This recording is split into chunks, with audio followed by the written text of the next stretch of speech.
Hello guys, जय मसीह की। ये देखो हम कहाँ पे आए हुए हैं। हम आए हुए हैं पंजाब में।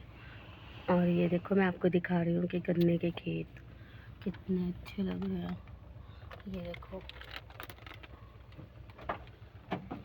ये मेरे हस्बैंड है, गन्ने मांग के लाए हैं खाने के लिए। और ये देखो कितना अच्छा नज़ारा है, कितना अच्छा लग रहा है।